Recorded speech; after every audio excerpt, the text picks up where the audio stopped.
Hey there, it's great to see you tuning in. Are you constantly finding your fingers in your mouth, gnawing away at your nails? Don't sweat it, we've all been there. But guess what? It's time to break free from this not-so-lovely habit, and that's what we're diving into today. But first, what are the things you'll need to complete this task? For the full list and where to get them, check the description and pinned comment below.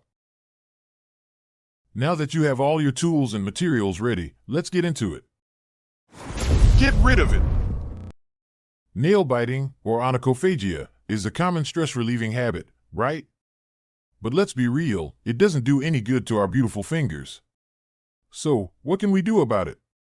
A study published in the Journal of Behavior Therapy and Experimental Psychiatry back in 2015 suggests we can do quite a lot. Now, let's break it down into some actionable steps.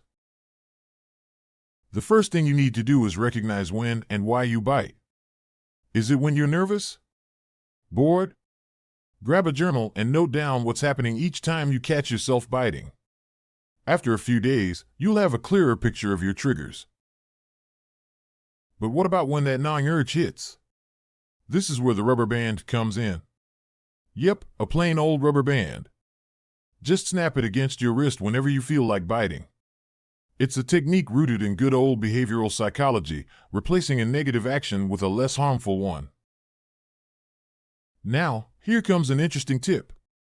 We added bitter nail polish in our list of things you need. Well, it's not for fashion, trust me. It's a deterrent. When your nails taste like they've been dumped in a vat of bitter gourd juice, you'll think twice before chewing on them.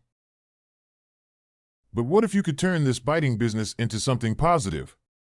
Well, there's something called the competing response technique. As a 2006 study from the Journal of Applied Behavior Analysis showed, this is a pretty effective way to stop nail biting. For example, when you feel the urge to bite, just massage your hands or play with a fidget toy instead. Cool, right? And remember, your nails need TLC too.